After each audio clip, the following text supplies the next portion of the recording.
আসসালামু আলাইকুম। আমাদের ফার্স্ট পেপার চ্যাপ্টার 3 মৌলের পর্যাবৃত্ত ধর্ম ও রাসায়নিক বন্ধনের জটিল আয়নটা বাকি ছিল। ওই জটিল আয়নটা নিয়ে আজকে আমরা ক্লাস করব, সেটা হলো টাইপ জটিল আয়ন। জটিল আয়ন কি জিনিস, জটিল আয়ন কিভাবে হয়, সেটা টাইপ লেখো জটিল আয়ন। আমি যদি প্রথমে একটু বলে নিই যে জটিল আয়ন থেকে পরীক্ষাতে আসলে কি আসে। প্রথমত, জটিল আয়ন থেকে সব থেকে মোস্ট কমন প্রশ্নটা হলো জটিল আয়নের জারণ মানটা নির্ণয় করতে বলে। জারণ মান নির্ণয় আমরা ফার্স্ট সেকেন্ড পেপার চ্যাপ্টার 3 তে যদিও একবার দেখছি, তবে আজকে আরো ক্লিয়ার হয়ে যাবে। জটিল আয়নে কেন্দ্রীয় পরমাণুর জারণ মান। প্রথমে যে প্রশ্নটা এরা বেশি করে সেটা হলো কি, কেন্দ্রীয় পরমাণুর জারণ মান। আমি আগে প্রশ্নগুলো একটু দেখাইনি। কেন্দ্রীয় পরমাণুর জারণ মান, এটা হলো সব থেকে বেশি করে। 2 নম্বর প্রশ্ন করে এখান থেকে যে জটিল আয়নে কেন্দ্রীয় পরমাণুর সন্নিবেশ সংখ্যা কত। কেন্দ্রীয় পরমাণুর সন্নিবেশ সংখ্যা বের করতে বলে জটিল আয়ন থেকে। সন্নিবেশ সংখ্যা কত। এরপরে আসে জটিল আয়নের নাম। এটা কখনোই আজ পর্যন্ত দেয় নাই। ইঞ্জিনিয়ারিং ইউনিভার্সিটির একবার একটা প্রশ্নে আসছিল যে জটিল আয়নের নামটা কি। এরপরে হলো জটিল আয়নের সংকরণ। আজ পর্যন্ত ভার্সিটিতেও জটিল আয়নের সংকরণ থেকে প্রশ্ন করেনি। তার মানে ধরে রাখো জটিল আয়ন থেকে যদি প্রশ্ন আসে 1 আর 2 আসবে। আর জটিল আয়নের নাম যদিও আমি শিখাই দিব, জটিল আয়নের সংকরণও যদিও দেখাবো, কিন্তু আজ পর্যন্ত এই জটিল আয়নের সংকরণ, জটিল আয়নের নাম আজ পর্যন্ত পরীক্ষাতে আসে নাই। আরেকটা জিনিস, জটিল আয়নের চুম্বকীয় ধর্ম প্যারাচুম্বকীয় নাকি ডায়াচুম্বকীয়, এটাও আজ পর্যন্ত পরীক্ষাতে আসে নাই। তবে এটা এইচএসসি তে পরীক্ষাতে আসছে, প্যারাচুম্বকীয় নাকি ডায়াচুম্বকীয়। এটা অবশ্যই একটু লেন্দি এমসিকিউ, মানে পড়ে করে দেখতে গেলে আসলে সময় চলে যাবে। তো এটাও আজ পর্যন্ত দেয় নাই। তাহলে আমাদের প্রশ্ন আসবে মেনলি 1 আর 2। আমরা প্রথম থেকেই দেখবো যে জটিল আয়ন কিভাবে হচ্ছে, জটিল আয়নের গঠন, মানে জটিল আয়ন কিভাবে ফর্ম হয়, জটিল আয়ন কিভাবে তৈরি হয়। তো সেটা দেখার জন্য আমাদের কি কি প্রয়োজন পড়বে সেগুলো একটু লিখি। জটিল আয়ন গঠন করার জন্য আমাদের 2টা চার্ট খুবই খুবই ইম্পর্টেন্ট, বা 2টা ছক আমাদের খুব দরকার পড়বে। 1 নম্বর ছকটা হলো আমাদের যে সন্নিবেশ সংখ্যা কার কত, কেন্দ্রীয় ধাতব পরমাণু। এই ছকটা আগে লিখে নাও। ছকটা হলো, ছকটা মুখস্থ রাখার কিন্তু কোনো দরকার নাই, শুধুমাত্র বোঝানোর জন্য আমার দরকার বলে আমি ছকটা লিখতেছি, কারণ এই ছক এমনিতে দেখে পাওয়া যায়। কেন্দ্রীয় পরমাণুর, কেন্দ্রীয় পরমাণু, আর এখানে এসে কেন্দ্রীয় পরমাণু বা আয়ন, কিন্তু কেন্দ্রীয় পরমাণু বা আয়ন। আয়ন হিসেবে যদি আমাদের সামনে কপার প্লাস আসে, বা কপার 2 প্লাস আসে, কপার প্লাস বা Ag+, এই 2টা আয়ন যদি আসে, তো এদের সন্নিবেশ সংখ্যাটা কত হয়। এই ছক কিন্তু মুখস্থ না, আগেই বলতেছি এই ছক কিন্তু মুখস্থ করার দরকার নেই। এই ছকের মধ্যে কিন্তু আমি সন্নিবেশ সংখ্যা লিখছি। তাহলে জটিল আয়ন গঠন করার জন্য আমরা প্রথমে একটা ছক তৈরি করলাম। সেই ছকটা হলো কি, কেন্দ্রীয় পরমাণু বা আয়ন আর এর সন্নিবেশ সংখ্যা। কপার প্লাস আর সিলভার প্লাসের সন্নিবেশ সংখ্যা 2। যদি কপার 2 প্লাস হয়, বা জিঙ্ক 2 প্লাস হয়, অথবা নিকেল হয়, এদের সন্নিবেশ সংখ্যা 4। এদের ব্যতিক্রমও কিন্তু আছে, এই জন্য এই সব মুখস্থ করতে বলতেছি না আমি, জাস্ট ফরমেশন দেখানোর জন্য লিখতেছি। আচ্ছা, এরপরে যদি আমরা বলি যে সব থেকে বেশি যেগুলো প্রয়োজন পড়ে, যেমন আমার কাছে আসলে হলো কোবাল্ট, আয়রন আগে লিখি। Iron 2 plus, iron 3 plus, cobalt 3 plus, chromium 3 plus, nickel nickel 2 plus. এই জিনিস যে কটা আমি লিখছি, এগুলো হলো মোস্ট কমন। এগুলোর সন্নিবেশ সংখ্যা হলো 6। এখন এই সন্নিবেশ সংখ্যা কি কাজে লাগবে একটু পরে। এই একটা ছক, আরেকটা ছক আমরা একটু এখানে লিখি। এই ছকটা হলো লিগ্যান্ডের ছক। তাহলে এখানে আমরা লিখলাম হলো লিগ্যান্ড, আর এপাশে লিখলাম হলো লিগ্যান্ডের চার্জ। লিগ্যান্ডের চার্জ, লিগ্যান্ড হিসেবে যদি আমাদের কাছে NH3 আসে, এটা হলো 0। লিগ্যান্ড হিসেবে H2 আসলে এটা চার্জ 0। লিগ্যান্ড হিসেবে যদি আমাদের কাছে সায়ানাইড আসে, সেটা হলো -1। লিগ্যান্ড হিসেবে যদি আমাদের কাছে এনও আসে, তাহলে এটাও শূন্য। এনওটা আমাদের কাজে লাগে খুব কম, যদি লিখে রাখো। লিগ্যান্ড হিসেবে যদি আমাদের কাছে ওই যে ফ্লোরিন, ক্লোরিন, ব্রোমিন, আয়োডিন এগুলো আসে, হ্যালোজেন গুলো, ফ্লোরিন, ক্লোরিন, ব্রোমিন, আয়োডিন, এরা যদি আসে, এদের প্রত্যেকেরই -1। তাহলে চার্জ দিলাম, আর এদের হলো সন্নিবেশ সংখ্যা দিলাম। মোস্ট কমন যেগুলো আছে আমরা সেইগুলো লিখছি। আরেকটা জিনিস একটু পরে লিখে রাখতে পারে, একদম শেষে একটা বলবো, সেটা হলো C2O4। এখানে 2 মাইনাস চার্জ, তার মানে এর চার্জও 2। দুইটা শক লিখছে, একটা হলো লিগ্যান্ড চার্জ আর একটা হলো সন্নিবেশ সংখ্যা। তো দুইটা নতুনটাও আমাদের সামনে আসছে, লিগ্যান্ড আসলে কি জিনিস আর সন্নিবেশ সংখ্যা আসলে কি জিনিস। তো এই দুইটা সংজ্ঞা একটু আমি এখানে লিখে রেখেছি। লিগ্যান্ড কি জিনিস, এখানে দেখো লিগ্যান্ড। লিগ্যান্ড হলো জটিল আয়ন গঠনকালে যারা, জটিল আয়ন, কমপ্লেক্স আয়ন, জটিল আয়ন গঠনকালে যারা মুক্ত জোড়া ইলেকট্রন দিয়ে, মুক্ত জোড়া ইলেকট্রন দিয়ে সন্নিবেশ বন্ধনে সাহায্য করে, সন্নিবেশ বন্ধনে সাহায্য করে। জটিল আয়ন গঠনকালে যারা মুক্ত জোড়া ইলেকট্রন দিয়ে সন্নিবেশ বন্ধনে সাহায্য করে তাদেরকে আমরা লিগ্যান্ড বলি। আর 2 নম্বর সংখ্যাটা হলো আমাদের সন্নিবেশ সংখ্যা।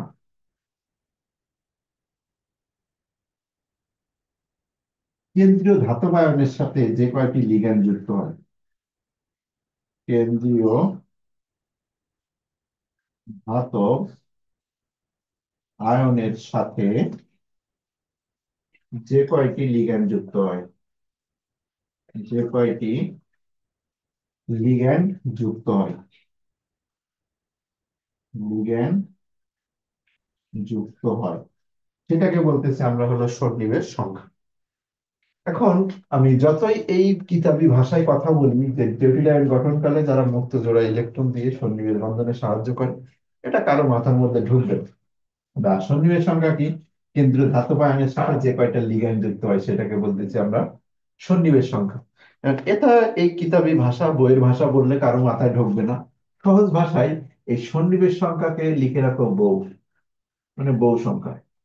সন্নিবেশ সংখ্যা আর কিছুই না, এটা মানুষের বউ সংখ্যাটাই হলো তার সন্নিবেশ সংখ্যা। আর লিগ্যান্ড গুলো কি, লিগ্যান্ড গুলো হলো বউগুলো, মানে লিগ্যান্ড গুলো হলো সেই ওয়াইফ বা ওই, লিগ্যান্ড হলো ওয়াইফ বা বউগুলো। তা সহজ ভাষায় বউয়ের সংখ্যাকে আমরা সন্নিবেশ সংখ্যা বলি, আর লিগ্যান্ডকে আমরা ওয়াইফ বলি বা বউ বলি, ওয়াইফ বা বউ বলি। বউ মানে ওয়াইফ।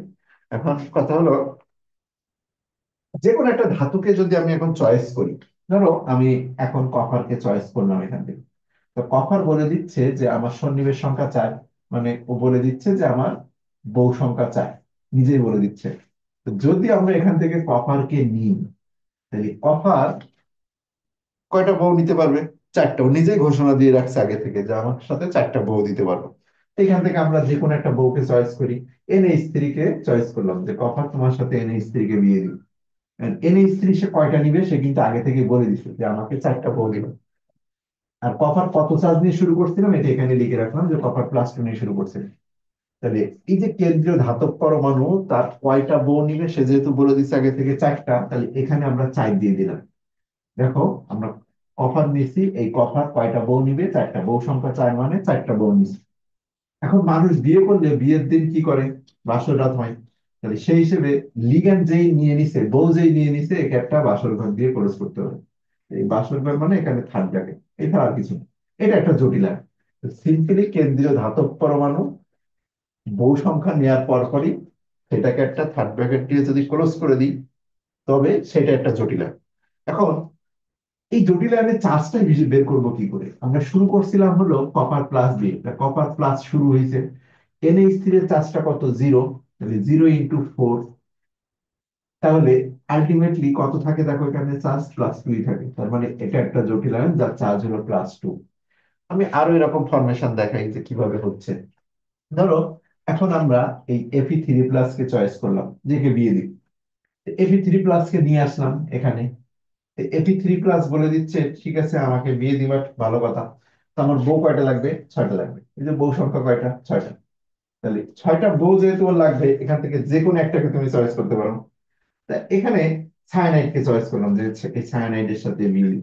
সায়ানাইড কয়টা যুক্ত হবে বলে দিচ্ছে যে আমার বউ সংখ্যা 6টা। তাহলে সায়ানাইড এখানে 6টা যুক্ত হবে। বউ সংখ্যা দেওয়া হয়ে গেছে, এখন বাসর ঘর করার জন্য একটা ঘর দিয়ে থার্ড ব্র্যাকেট দিয়ে ক্লোজ করে দিতে হবে। মানে কেন্দ্রীয় ধাতব পরমাণুর সাথে লিগ্যান্ড যুক্ত হওয়া মাত্রই বাসর ঘর হবে, মানে থার্ড ব্র্যাকেট দিয়ে ক্লোজ হবে। এই থার্ড ব্র্যাকেট দিয়ে ক্লোজ করে দিলাম। এখন আসি এর চার্জ হিসাব করে ফেলি। এখানে আয়রন আমি শুরু করছিলাম +3 নিয়ে, তাহলে আয়রন +3, আর সায়ানাইড হলো মাইনাস, সায়ানাইড হলো -1, তাহলে -1 × 6, তাহলে চার্জ কত আসে? +3 -6, আলটিমেটলি -3। তাহলে এই জটিল আয়নটার চার্জ হলো -3। তাহলে এই হলো জটিল আয়ন কিভাবে তৈরি হয়। জটিল আয়ন এখান থেকে কিভাবে তৈরি হয় সেটা দেখলাম। এখন যদি আমি আরো দেখি, এরকম আরো একটা দুইটা দেখাই। ধরো আমি এখন চয়েস করলাম Fe2+ কেও, দেখো Fe3+ এর যদিও নিই, তবুও ওর সন্নিবেশ সংখ্যা 6। Fe2+ নিলেও তার সন্নিবেশ সংখ্যা কিন্তু 6, মানে সে 6টা করে বউ নিবে। এখন যদি আমি Fe2+ কে নিই, Fe2+ কে রাখলাম, and ওর সাথে যদি আমরা সায়ানাইড বউ দিই, সায়ানাইড কে আবার বিয়ে দিই ওর সাথে। তাহলে সায়ানাইড Fe2+ এর সাথেও যদি সায়ানাইড যুক্ত করি, তবে এটাও 6টা যুক্ত হবে। লিগ্যান্ডের সাথে এই লিগ্যান্ড যুক্ত করা হয়ে গেছে, মানে বউ দেওয়া হয়ে গেছে, মানে একটা বাসর ঘর দিয়ে ক্লোজ করতে হবে। এটা বাসর ঘর দিয়ে এটাকে ক্লোজ করি। আয়রন শুরু করছিলাম +2, সায়ানাইড হলো -1 × 6। তাহলে এখানে আমাদের থাকে কত চার্জ? +2 -6 মানে -4। তার মানে খেয়াল করে দেখো যে আয়রন -3 হয়, -4 হয়। দুইটার নাম কি হবে তখন আলাদা করব, নাম ঠিক আমি জটিল আয়নের নামকরণ একটু পরে গেলেই বুঝতে পারবা। তাহলে আরো আমি দেখাই জটিল আয়ন কিভাবে ফরমেশন হয়। দুই তিনটা তো আমরা দেখলাম, এরকম আরো আমরা কয়েকটা দেখবো, সমস্যা নাই। এবার আসি আমরা কোবাল্ট দিয়ে শুরু করলাম, একটা জটিল আয়ন গঠন করব কোবাল্ট দিয়ে। তা কোবাল্ট বলে দিচ্ছে যে ভাই আমার কিন্তু 6টা বউ লাগবে। কিভাবে 6টা বলে দিচ্ছে? এই দেখো বলে দিচ্ছে আমার 6টা বউ লাগবে। তো কোবাল্টের 6টা বউ যেহেতু লাগে, কোবাল্ট বললো আমাকে একটু ভিন্ন ভিন্ন মেয়ে দিবা, একই মেয়েতে আমার সমস্যা, মানে একই মেয়ে আমি বিয়ে করতে চাই না। তো ওর কথা রাখার জন্য আমরা NH3 দিলাম দুইটা, ঠিক আছে 6টা বউ লাগবে, NH3 দুইটা দাও। H2 দুইটা দিলাম, H2 দুইটা দিলাম, তাহলে মোট বউ গেছে কয়টা? H2 দুইটা, 4টা বউ চলে গেছে। এই যে দুইটা দুইটা 4টা, ও বলছে কিন্তু আমার 6টা দিতে পারো। তো আমরা এখান থেকে একটু এই যে ক্লোরিন আছে না, ক্লোরিন দিয়ে দিই। তো এখানে ক্লোরিনও দিলাম দুইটা। তাহলে মোট বউ সংখ্যা 6টা, দেখো 6টা গ্রহণ করে ফেলছে সে। এই যে 2 2 4 আর 2 6, মানে সন্নিবেশ সংখ্যা 6। এই কারণে এই 6টা আমরা বউ দিয়ে দিছি। 6টা বউ দেওয়া হয়ে গেছে, মানে এখন বাসর ঘর হবে। থার্ড ব্র্যাকেট দিয়ে ক্লোজ করে বাসর ঘর করে দিলাম। বাসর ঘর করে দিলাম। এখন আসি কাজ হিসাব করি, এবার বাসর ঘরের মধ্যে সুখে শান্তিতে আছে, কারণ ওখানে ডিস্টার্ব না করে আমরা এদের কাজ গুলো বের করি। কোবাল্ট শুরু করছিলাম হলো +3 নিয়ে। NH3 আছে 0, এই যে NH3 0, 0 × 2। পানি আছে হলো কত? 0, তাহলে 0 × 2। আর ক্লোরিন আছে এখানে কত? ক্লোরিন, ক্লোরিন এই যে ক্লোরিন -1, তাহলে ক্লোরিন হলো -1 × 2। এই সব মিলে যদি হিসাব করি আমি চার্জ পাবো +2 0 0 -2 সমান হলো +1। তাহলে এটার যার মান হলো +1। তাহলে এই যে জটিল আয়নটার মধ্যে যেটা দিলাম সন্নিবেশ সংখ্যা যুক্ত করার পরপরই আমরা যেটা থাকবে চার্জটা হিসাব করে প্লাস বসাই দিতে পারবো বা মাইনাস বসাই দিতে পারবো, যেটা হয়। তা আরো কাউকে বিয়ে দিই, আমরা অনেকগুলো বিয়ে দেখলাম। ক্রোমিয়ামের এখনো বিয়ে দেওয়া হয়নি। তা ক্রোমিয়ামকে এখন আমরা বিয়ে দিতে নিয়ে আসলাম, এই যে ক্রোমিয়াম। তা ক্রোমিয়াম নিজেই বলে দিচ্ছে যে ভাই আমারও 6 বউ লাগবে।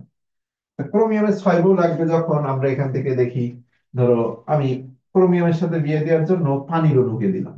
পানির অণু কয়টা দিলাম? পানির অণু আমি দিলাম হলো 6টাই। তাহলে ও 6টা বউ দেওয়া হয়ে গেছে, 6টা বউ দেওয়া হয়ে গেলে বাসর ঘর করে দিল। এই যে বাসর ঘর, থার্ড ব্র্যাকেট দিয়ে বাসর ঘর করে দিল। তো এখন যদি এই চার্জ হিসাব করি, যেখানে ক্রোমিয়ামের জারণ মানটা কত, তো এই ক্রোমিয়ামের চার্জ, এই জটিল আয়নটা মানটা কত? তাহলে ক্রোমিয়াম আমরা শুরু করছি হলো +3 নিয়ে, পানির অণু হলো 0 × 6, তাহলে থাকে কত? +3। তাহলে এই জটিল আয়নের মানটা হলো +3। কারণ ক্রোমিয়াম অভিমান করছে, অভিমান করে বলতেছে আমাকে এক বউ দিলা কেন? তো ঠিক আছে, ক্রোমিয়ামকে আমরা এখন ভিন্ন ভিন্ন বউ দিব।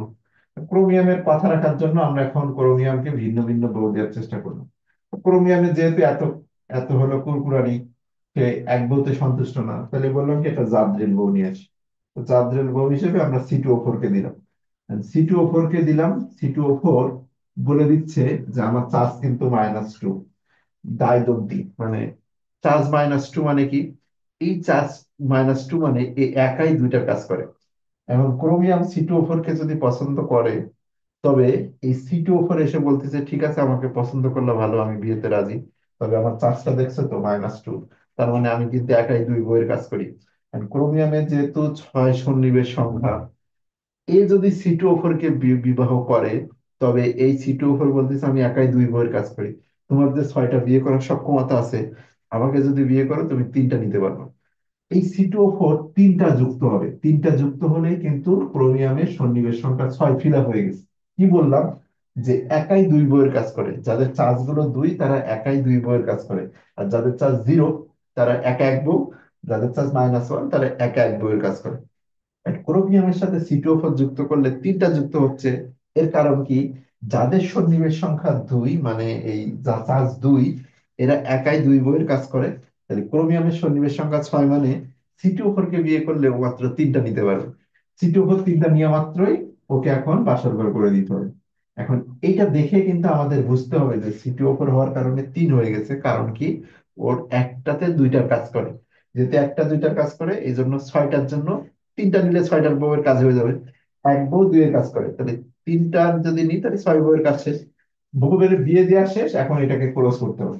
ক্লোজ করে দিলাম, থার্ড ব্র্যাকেট দিয়ে বাসর ঘর করে দিলাম। এখন আসি এর চার হিসাব করি। ক্রোমিয়াম ছিল +3, C2O4 ছিল -2 × 3, তাহলে এটা হলো +3 -6, এটা হলো -3, এই জায়গায় হলো -3। তাহলে জারণ মান বের করে দেখাইলাম যে একটা জটিল আয়ন আসলে কিভাবে ফরমেশন হয়, মানে কোন ফরম্যাটে এরা নিজেরা তৈরি করে। আরো একটা যদি দেখাই, দেখো আমরা আয়রনকে আবার নিলাম। তাহলে আয়রনকে নিলাম Fe2+ ধরে ধরো করলাম। Fe2+ এর বউয়ের সংখ্যা 6টা। যেহেতু 6টা বউ, আমরা এর সাথে 5টা পানিকে দিলাম, H2 দিলাম 5টা। আচ্ছা, এই এনও আছে, দেখো এনও দিলাম হলো একটা। তাহলে মোট হলো কিন্তু আমার 6 বউ ফিল আপ। এই যে 6 বউ কিন্তু ফিল আপ হয়ে গেছে। 6 বউ ফিল আপ হয়ে গেছে মানে এটাকে একটা থার্ড ব্র্যাকেট দিয়ে ক্লোজ করে দিলাম। বউ ফিল আপ মানে থার্ড ব্র্যাকেট দিয়ে ক্লোজ। থার্ড ব্র্যাকেট ক্লোজ করে দিয়ে এখন যদি আমরা এটা জারণ মানগুলো হিসাব করি, আয়রনটা হলো +2 দিয়ে শুরু করছিলাম। পানির জারণ মানটা দেখো এখানে 0, তাহলে 0 × 5, আর এনও হলো 0, তাহলে এর সাথে 0, টোটাল আলটিমেটলি আমার আসে +2। এর জারণ মান হলো প্লাস।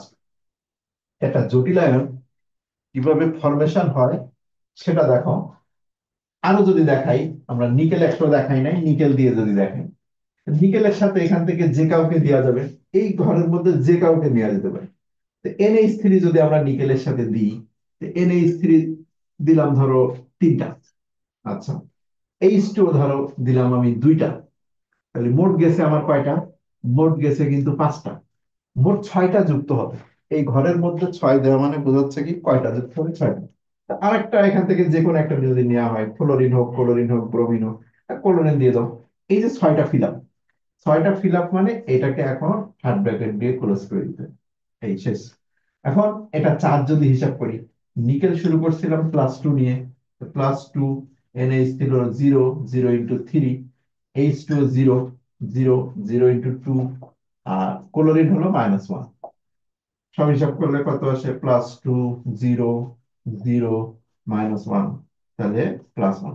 এখানে এটা জারণ মান দাঁড়াবে +1।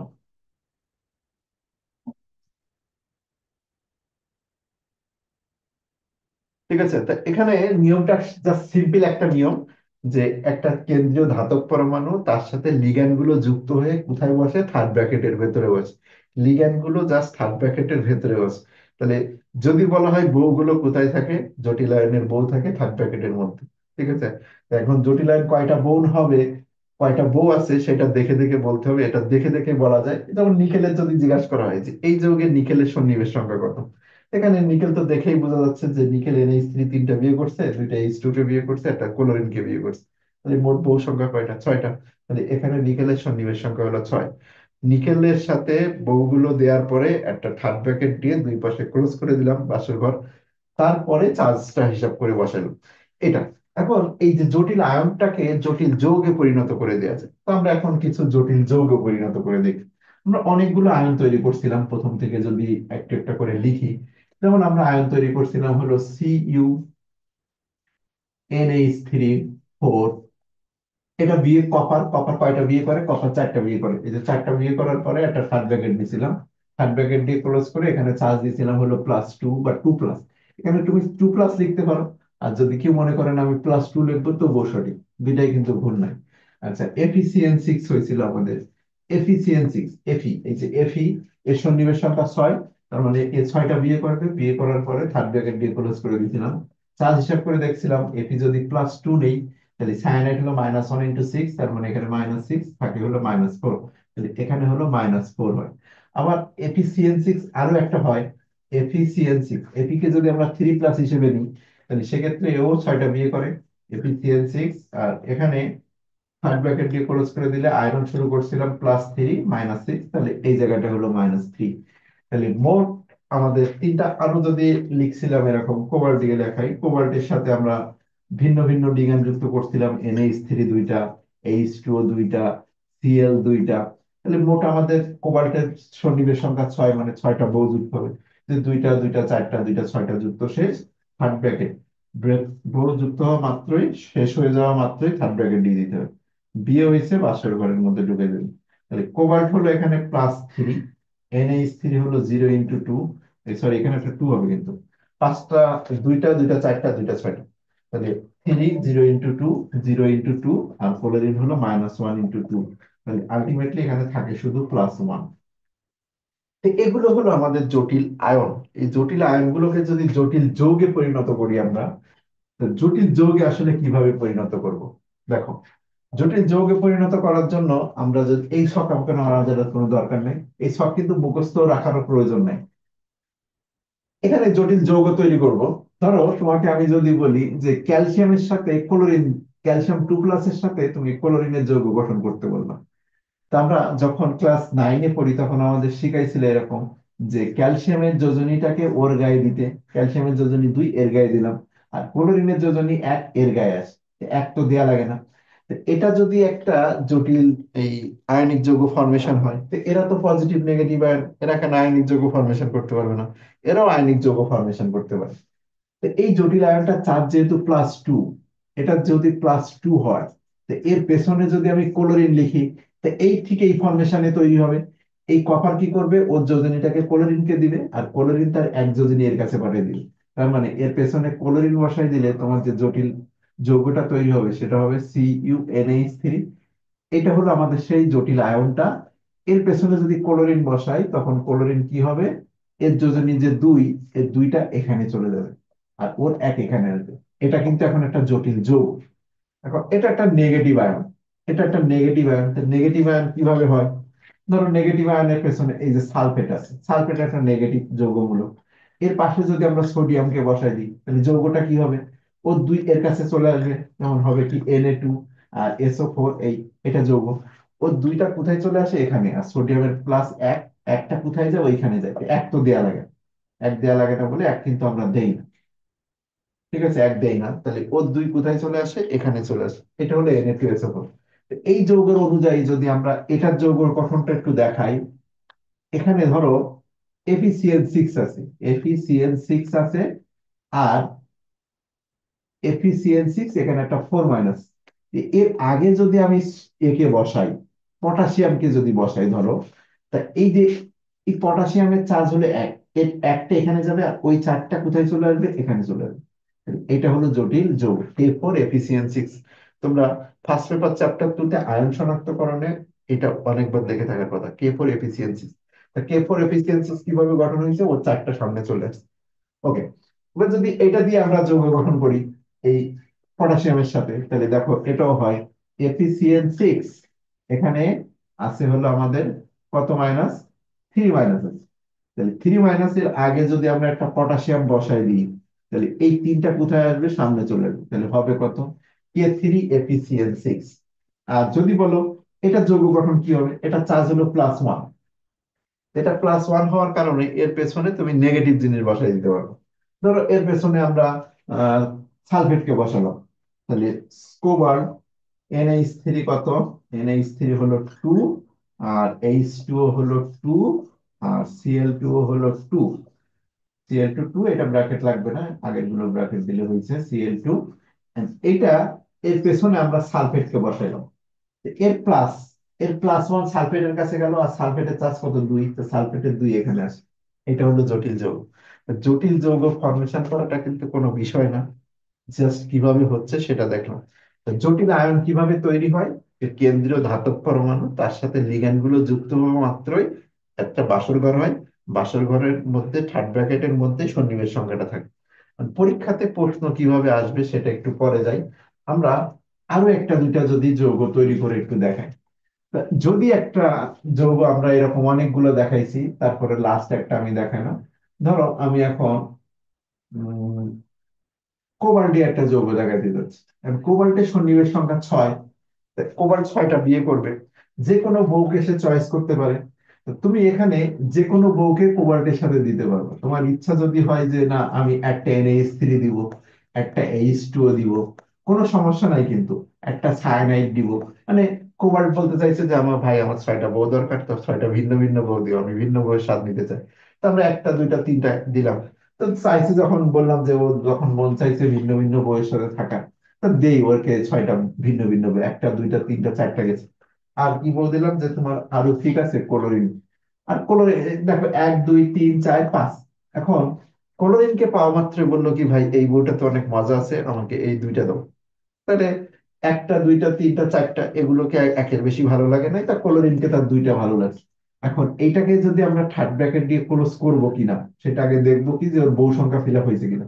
একটা দুইটা তিনটা চারটা, আর এই দুইটা 6টা বউ সংখ্যা ফিল আপ হয়ে গেছে। এদেরকে এখন সুখে শান্তিতে থাকার জন্য আমরা একটা বাসর ঘর বানিয়ে দিলাম। বাসর ঘর মানে থার্ড ব্র্যাকেট। থার্ড ব্র্যাকেট দেওয়ার পরে এখন চার্জ হিসাব করতে হবে। তো চার্জটা একটু হিসাব করে দেখি। কোবাল্টের চার্জ আমরা ভালো করে জানি, +3 থেকে শুরু হয়।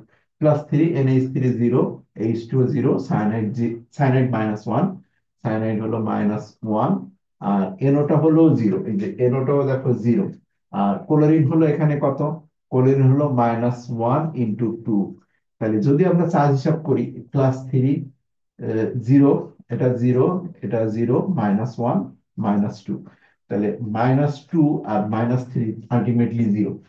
এখন দেখো এই জটিল আয়নটার মধ্যে আমরা কোনো ধরনের চার্জ দেখতে পাচ্ছি না, এটা চার্জ 0। সুতরাং এই জটিল যৌগ পরিণত হয়ে গেছে। এটার পেছনে যদি তুমি পজিটিভ বা নেগেটিভ আয়ন বসার, এ কিন্তু কোনো কাজ করবে না। কারণ ও কোনো পজিটিভ চার্জও নাই, ওর কাছে কোনো নেগেটিভ চার্জ নাই, এরপরে কোনো কিছুই যুক্ত হবে না। এটা কিন্তু এভাবেই থাকবে। এটা হলো একটা জটিল যৌগ হিসেবে আছে। একই ধরনের আরেকটা কার্বনিল আছে, CO। এই কার্বনিল দিয়ে একটা যৌগ আমাদের আসে পরীক্ষাতে, যেমন ধরো নিকেল। এই নিকেলের সাথে CO যুক্ত হয়, CO যুক্ত হয়ে 4টা। এই যৌগটা এভাবেই থাকে। এখানে নিকেলের জারণ মান কিন্তু নাই, নিকেল কিন্তু 0। কিভাবে হচ্ছে দেখো, নিকেলেরটা আমরা বের করতে চাচ্ছি X দিয়ে, আর সিওর জারণ মানটা হলো সবসময় 0। 0 × 4, আলটিমেটলি X এর ভ্যালু কত আসে? 0 আসে। তো এই একটা যৌগ ওই যৌগটার মতোই, যেখানে এদের জারণ মান গুলো এখানে কি আছে? 0। যদি জারণ মান 0 হয়ে যায়, এদের পেছনে আমরা কোনো পজিটিভ নেগেটিভ কিছুই যুক্ত করতে পারবো না। তাহলে একটা জটিল আয়ন আসলে কিভাবে ফর্মেশন হয় সেটা আমরা বুঝলাম। এখন আসি পরীক্ষাতে প্রশ্নগুলো কিভাবে থাকবে সেটা আমরা একটু যদি দেখার চেষ্টা করি। পরীক্ষাতে একটা জটিল আয়ন দিয়ে দিবে, দিয়ে বলবে কি, দেখে বলো তো এর বউ সংখ্যা কত। একটা জটিল আয়ন দিয়ে যদি তার বউ সংখ্যা বের করতে পারে, তো বললো একটা জটিল আয়ন দেয়া আছে, জটিল আয়নের জটিল আয়নের বউ সংখ্যা কত। তো এরকম ভাষা তো মনে হয় তুমি কখনো দাও নাই, দেখো নাই। আরে বউ সংখ্যা তো কখনো প্রশ্ন দেখো নাই। তা আমি যেটাকে বউ সংখ্যা বলছি সেটা কিতাবি ভাষায় কি ছিল? জটিল আয়নের বউ সংখ্যা প্রশ্ন তো না থাকবে। প্রশ্ন থাকবে কি, যে এই জটিল আয়নে সন্নিবেশ সংখ্যা কত, কেন্দ্রীয় ধাতব পরমাণুর সন্নিবেশ সংখ্যা কত। তো সন্নিবেশ সংখ্যা দেখে চিনতে পারবা না, এমন কেউ এখন মনে হয় আর নাই। আমার এই ক্লাসে এতটুকু পর্যন্ত করার পরে এখন পর্যন্ত মনে হয় একজনকেও খুঁজে পাবো না যে বউকে দেখলে চিনতে পারবে না। তো এই বউ সংখ্যা কোথায় থাকে, যদি তাও না বুঝতে পারো তাহলে লেখো থার্ড ব্র্যাকেটের মধ্যে বউ থাকে। তাহলে বউগুলো কোথায় থাকে? থার্ড ব্র্যাকেটের ভেতরে। তাহলে জটিল আয়নের বউ কোথায় থাকে? থার্ড ব্র্যাকেটের মধ্যে। তো এখন আমি একটা যদি তোমাদের দেখাই, যে K4, Fe, CN6, এই যৌগে এই যৌগে Fe এর সন্নিবেশ সংখ্যা কত? Fe এর সন্নিবেশ সংখ্যা কত? তো এই প্রশ্ন পারবে না এমন কোন গাধা মনে হয় এই যুগে আর নাই। একটা বউ সংখ্যা খুঁজে খুঁজে বলতে পারবে না, চোখের সামনে বউ লেখা আছে, তো তুমি দেখে চিনতে পারবে না কেন? তো এই যে থার্ড ব্র্যাকেটের মধ্যে আমরা বারবার বলছি বউগুলো থাকে থার্ড ব্র্যাকেটের মধ্যে। তো এখানে এই যৌগে আয়রনের সন্নিবেশ সংখ্যা কত? আয়রনের বউ সংখ্যা এখানে 6টা, তাহলে এটার অ্যান্সার হবে 6। একটা জটিল যৌগের বউ সংখ্যা দেখাটা খুবই সহজ, যে কয়টা বউ আছে। আমি যদি একটু বড় করে তৈরি করি, যে ধরো এরকম একটা দিলাম, CO NH3 2 Cl2, তারপরে হলো H2O2। তাহলে এই যৌগে যদি বলি এখানে একটা ক্লোরিন আছে, যদি আমি এখানে জিজ্ঞাসা করি যে এই যৌগে এই কোবাল্টের বউ সংখ্যা কত, এই যৌগে CO এর বউ সংখ্যা কত, CO এর বউ সংখ্যা কত, বউ সংখ্যা লিখে দিলাম একবারে। সন্নিবেশ সংখ্যাকে আমি এখানে লিখলাম বউ সংখ্যা। আমার কাছে বউ বললে আমি বুঝতে পারি, আমি ওই সব নিবেশ সংখ্যা টংখ্যা বললে আমার মাথার মধ্যে ঢোকে না। প্রথম প্রথম ঢোকে না, এরপরে সবাই ঢোকে, তাই বউ সংখ্যা বললে আমার মাথার মধ্যে সাথে সাথে ঢুকে গেছে। আরে বউগুলো তো থার্ড ব্র্যাকেটের মধ্যে থাকে। এখানে দেখি থার্ড ব্র্যাকেটের মধ্যে কয়টা বউ আছে। এখানে আমরা দেখতে পাচ্ছি Cl2, কিন্তু এখানে Cl2, এখানে বউ আছে NH3 2 বউ, Cl 2 বউ, H2 2 বউ। এখানে কোবাল্টের সন্নিবেশ সংখ্যা কত? এখানে কোবাল্টের সন্নিবেশ সংখ্যা হলো 6। একটা জটিল আয়নের দেখে যদি তার সন্নিবেশ সংখ্যা কিভাবে বলতে হয়, এই যে নিয়মটা, জটিল আয়ন থাকবে, জটিল আয়নের বউ সংখ্যাটা কিভাবে বের করতে হয়, জাস্ট সিম্পলি ওই থার্ড ব্র্যাকেটের মধ্যে থাকে, জটিল আয়নের বউ সংখ্যা থাকে তার থার্ড ব্র্যাকেটের মধ্যে। তা আমরা একটু প্রশ্ন দেখি, প্রশ্ন দেখলেই ক্লিয়ার। প্রশ্ন কিভাবে থাকবে দেখো, এখানে হলো ডিউ 17-18 প্রশ্ন ছিল। একটা যৌগ দেওয়া আছে CuNH3 4H2O2, জটিল যৌগটিতে অবস্থানত ধাতুটির সন্নিবেশ সংখ্যা কত? তো এখানে কোবাল্ট হলো আমাদের সে অবস্থানত ধাতু। এখানে সন্নিবেশ সংখ্যা কোথায় থাকে, এই বউ সংখ্যা কোথায় থাকে? থার্ড ব্র্যাকেটের মধ্যে। থার্ড ব্র্যাকেটের মধ্যে কয়টা বউ আছে কোবাল্টের? কোবাল্টের 4টা বউ NH3 আর 2টা বউ হলো H2। তাহলে মোট বউ সংখ্যা কত কোবাল্টের? এখানে 6। দেখে দেখে দেখো, এর মতো সহজ কোশ্চেন মনে হয় দুনিয়াতে হয় না। এই একটা থার্ড ব্র্যাকেটের মধ্যে 6টা বউ দিয়ে আমার কাছে জিজ্ঞাসা করছে বউ সংখ্যা কত, এর কোনো প্রশ্নের মধ্যে পড়ে? এই ফালতু জিনিস না বলো, এর মতো সহজ প্রশ্ন মনে হয় দুনিয়াতে নাই। এই যে তোমার সামনে একটা ব্র্যাকেটের মধ্যে বউ সংখ্যা লিখে রাখছে, এখন তুমি দেখে যদি না বলতে পারো যে এর এই কয়টা বউ আছে, এর মতো যদি এই না চিনতে পারো, তো ওই যে দুব্বা ঘাসের সাথে গলায় দড়ি দেওয়া উচিত, যে এই প্রশ্ন যদি না পারো। এর মতো সিলি প্রশ্ন আর দুনিয়াতে হয় না। আচ্ছা, 24 নম্বর প্রশ্ন খেয়াল করো। 24 নম্বর প্রশ্নে কি বলা হয়েছে? 24 নম্বর প্রশ্ন বলা হচ্ছে যে এই 4 সন্নিবেশ সংখ্যা বিশিষ্ট জটিল যৌগটি হলো। তো এখানে যদি আমরা এখানে দেখি বউ সংখ্যা হলো, এই সন্নিবেশ সংখ্যা মানে বউ সংখ্যা, তো বউ সংখ্যা সবসময় থার্ড ব্র্যাকেটের মধ্যে থাকে। তা K4 ApCN6, এইখানে থার্ড ব্র্যাকেটের মধ্যে বউ আছে, আয়রনের বউ আছে 6টা, সুতরাং এটা না। এখানে কোবাল্টের বউ আছে, দেখো এই যে থার্ড ব্র্যাকেটের মধ্যে কোবাল্টের বউ আছে হলো 6টা, এটার সন্নিবেশ সংখ্যা 6।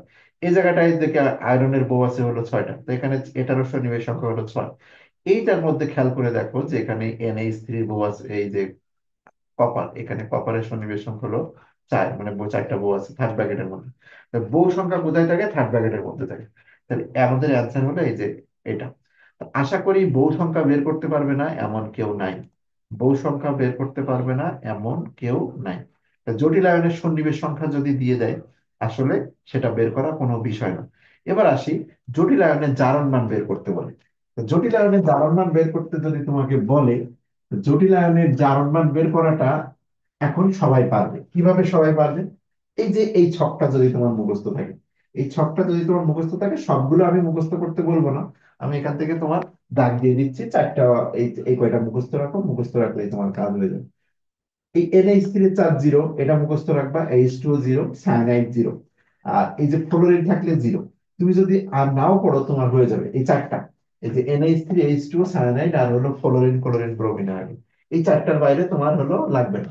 তাহলে এই যে এদের চার্জ গুলো যদি তোমার জানা থাকে, তা জটিল আয়নের থেকে তোমার হলো এদের জারণ মান বের করাটা কোনো বিষয় হবে না। তো যদি আমি একটা জটিল যৌগ দিয়ে বলি যে K4 FeCN6, K4 FeCN6, এই যৌগে আয়রনের জারণ মান কত? এই যৌগে Fe এর জারণ মানটা কত? এক্স দিয়ে দিয়ে বের করে ফেলতে হবে। এখানে পটাশিয়ামেরটা আমরা জানি ভালো করে, পটাশিয়াম হলো +1 × 4। আয়রন একটা বের করবো, তাহলে এটাকে এক্স ধরলাম। সায়ানাইড হলো -1 × 6 = 0। তাহলে +4 + x - 6 = 0। x = -2, মানে পরবর্তীতে x সমান হলো +2। এই যে জটিল আয়নের জারণ মান বের করাটা দেখো কোনো বিষয় না, জাস্ট হলে এক্স দিয়ে দিয়ে বের করা। আরো একটা দেখাই, প্রশ্ন দেখাই কিভাবে জারণ মান বের করতে হয়। আচ্ছা, আরো একটা প্রশ্ন আমি তোমাকে করলাম, যেটা হলো CONH3। একটু আগে যে যৌগটা আমরা দেখলাম 4Cl2, আর এ পাশে যে আরো থাকলো Cl3। এই যৌগে যদি বলা হয়, এই যৌগে কোবাল্টের জারণ মান কত?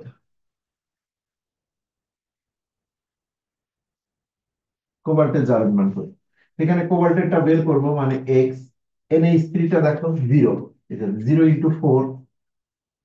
ক্লোরিনটা ভালো করে জানা আছে, ক্লোরিন ক্লোরিন ব্রোমিন আয়ন সবটা হলো -1, তাহলে -1 × 2 প্লাস এই ক্লোরিনও -1, -1 × 3 = 0। তাহলে x plus 0 -2 minus, sorry sorry sorry, আচ্ছা এই এই যৌগটার ফরমেশন একটু ভুল হয়েছে, একটু একটু একটু ঠিক করো। একটা ক্লোরিন হবে, একটা ক্লোরিন হবে, না হলে মেলাবে। এই যৌগটা একটু ভুল আছে, এই এই এখন ঠিক করে দিচ্ছি। এখন দেখো মিলে যাবে। তাহলে এই জায়গায় যদি আমরা সিও লিখি, এই সিওটা হলো এক্স, NH3টা হলো 0 × 4, ক্লোরিন হলো -1 × 2, আর এই ক্লোরিনটা -1 = হলো 0। তাহলে এক্স প্লাস 0 -2 -1 = 0, x কি আসে +3। জটিল আয়নের জারণ মান বের করাটা খুবই খুবই ইজি একটা কাজ, এক্স দিয়ে দিয়ে বের করতে হবে। তো এই জারণ মানটা আমরা যদি দেখি একটু প্রশ্ন, গত সেকেন্ড পেপার চ্যাপ্টার 3-তে যদিও দেখাইছি, তারপরেও আমি একটু প্রশ্ন আবার একটু দেখাই। সেকেন্ড পেপার চ্যাপ্টার 3-তে যে জটিল আয়নের জারণ মান গুলো এখানে লিখে রাখছি, যদিও এখানে দিলে ভালো হতো। প্রথম প্রশ্ন দেখো, একদম এবছর লেটেস্ট প্রশ্ন, ঢাকা ভার্সিটিতে আসছে। ঢাকা ভার্সিটিতে দিয়ে রাখছে কি, DU 2324, NH43 FeCN6। এই যৌগে আয়রনের জারণ মান কত? এই যে এইটা জারণ মানটা কত, আয়রনের জারণ মানটা বের করতে বলছে। এখানে আয়রনের জারণ মানটা বের করার জন্য আমরা কি করব? আয়রনের জারণ মানটা বের করার জন্য অ্যামোনিয়ার জারণ মানটা যদি যাদের জানা নাই, অ্যামোনিয়া যে একটা যৌগমূলক, এটা যাদের জানা নাই তারা একটু লিখে রাখো, NH4+ পাই। NH4+ হলো একটা যৌগমূলক, NH4+। আবার একটু দেখাইনি, যে NH4+, এর জারণ মানটা কিন্তু +1। এর জারণ মানটা এই যে উপরে প্লাস আছে, +1। আমাদের যে যৌগটা ওরা দিয়ে রাখছে, যৌগটা আমি একটু লিখে নিই। যৌগটা দেখো, একটু লিখে নাও, যে ওই যৌগে আয়রনের জারণ মান বের করতে বলছে। তাহলে এখানে আছে হলো NH4, ব্র্যাকেট দিয়ে কত, NH4 ব্র্যাকেটে 3, আর এখানে আছে FeCN6। এই যৌগে আয়রনের জারণ মানটা বের করতে হবে। তো দেখি এক্স দিয়ে দিয়ে বের করে আমরা পারি কিনা। NH3 এর জারণ মানটা দেখো +1, তাহলে এটা +1, তার সাথে এখানে 3 আছে, মানে +1 × 3। আয়রনের জারণ মানটা বের করব, মানে এক্স। সায়ানাইড হলো -1 × 6 = 0। তাহলে +3 + x - 6 = 0। তাহলে x - 3 = 0, x +3। তাহলে এই হলো ওই যৌগে আয়রনের জারণ মান। দেখো ওই যৌগে আয়রনের জারণ মান এটা। পরের প্রশ্ন দেখো, জটিল আয়নের আর কি দিছে। এই যে 8 নম্বর প্রশ্ন, CONH3 6+3 আয়নটিতে কেন্দ্রীয় পরমাণুর জারণ মান কত? এটা জাহাঙ্গীরনগর 22-23, এটা করে দেখাই। CONH3, প্রশ্নটা আমি একটু লিখে নিই, তারপরে আমি এরপরে দেখাচ্ছি। CONH3, ব্র্যাকেট দিয়ে 6, এখানে আসে +3। এই যৌগে কোবাল্টের জারণ মানটা বের করতে বলছে। তাহলে যদি এটাকে আমরা কোবাল্টের জারণ মান বের করি, তো এটা এক্স ধরবো। আর NH3 এর জারণ মানটা কত, 0। তাহলে 0 × কত, 6 = কত, +3। এটা কিন্তু আয়ন, এটা ক্ষেত্রে 0 লিখছিলাম, = 0, কারণ কি এটা যৌগ ছিল। এখানে যৌগ কোনো চার্জ লেখা ছিল না, কিন্তু এখানে দেখো চার্জ লেখা আছে, এটা হলো জটিল আয়ন আর এটা হলো জটিল যৌগ। যেহেতু এটা আয়ন হিসেবে মান আছে +3, এই জায়গায় কিন্তু আমরা +3 বসাবো। তাহলে x = কত, +3। তাহলে ওই যৌগে কোবাল্টের জারণ মান কত আসে, +3 আসে। ওকে, আর যদি দেখাই আর আছে কিনা।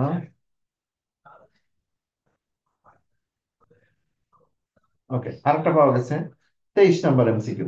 23 নম্বর এমসিকিউ তে দেখো Fe6-3, এটাও কিন্তু আয়রন।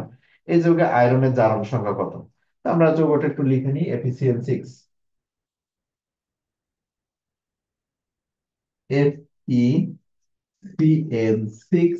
ব্র্যাকেট দিয়ে 3 এই যৌগে আয়রনের জারণ মান বের করবো। তা আয়রনের জারণ মানটা আমরা বের করে দেখাই। এখানে আয়রনটা বের করতে বলছি, মানে এটা এক্স। সায়ানাইড কত? দেখো সায়ানাইড হলো -1, তাহলে -1 × 6 ইকুয়াল টু এই যে -3, তাহলে এখানে -3 বসে দিই। তাহলে x-6 equal to -3, x equal to -3 plus 6, তাহলে সমান +3। তাহলে এই যৌগে আয়রনের জারণ মানটা কত আছে? +3 আছে। ওকে, আর আছে কিনা? আর তো মনে হয় নাই। তাহলে জটিল আয়নের জারণ মান বের করার নিয়মটা এই যে আরেকটা আছে। 36 নম্বর এমসিকিউ, এটাও করে দিই। সি আর CH2Br Cl2Br এই যৌগে ক্রোমিয়ামের জারণ মান কত? আমরা এটা একটু বের করি, খুলনা ভার্সিটি 19 করি। বললাম কি যে জারণ মানটা বেশি আছে, সন্নিবেশ সংখ্যাটা আসে। তাহলে এই যৌগটা হলো CrH2O4, আর ওখানে আছে Cl2 ব্র্যাকেট ক্লোজ, বাইরে আছে হলো Br। এই যৌগে ক্রোমিয়ামের জারণ মান বের করবো। তাহলে যেটা বের করবো সেটাকে এক্স ধরবো। এটা এক্স, মার্কার নিয়ে নিতে হবে।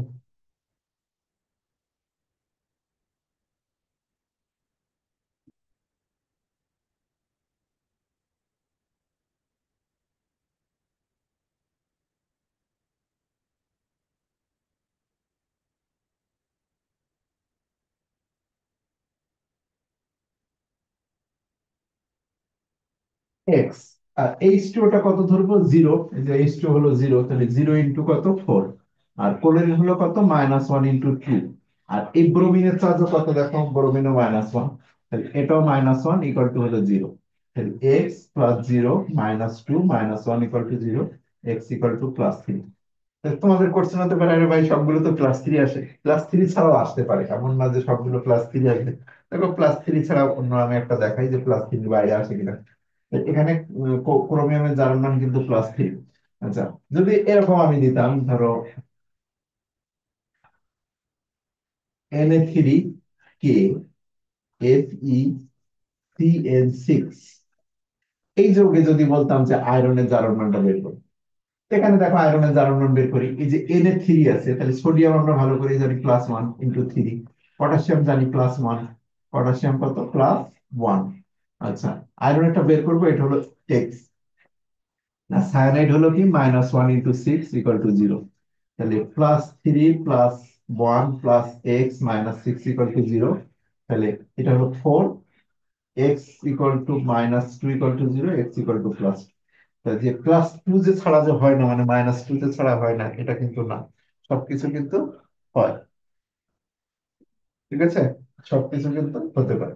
তাহলে এই হলো আমাদের জটিল আয়নের জারণ মান নির্ণয়ের প্রসেস। এখন যদি আসি আমরা যে আয়ন গুলো আমরা দেখলাম, যদি এখন তোমাকে আমি জিজ্ঞাসা করি যেগুলোর বহু সংখ্যা কত বলো তো? এই যৌগে ক্রোমিয়ামের বহু সংখ্যা কত?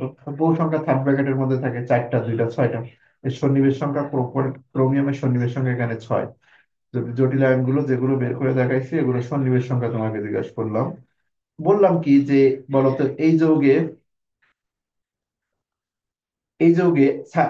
এই যে এই যৌগের মধ্যে 28 নম্বরে আয়রনের সন্নিবেশ সংখ্যা কত? তার সন্নিবেশ সংখ্যা 6, 6টা বউ আছে। আচ্ছা, বউ সংখ্যা আর কয়টা আছে যেখান যেখানে করছি সেগুলো একটু দেখাই দিই।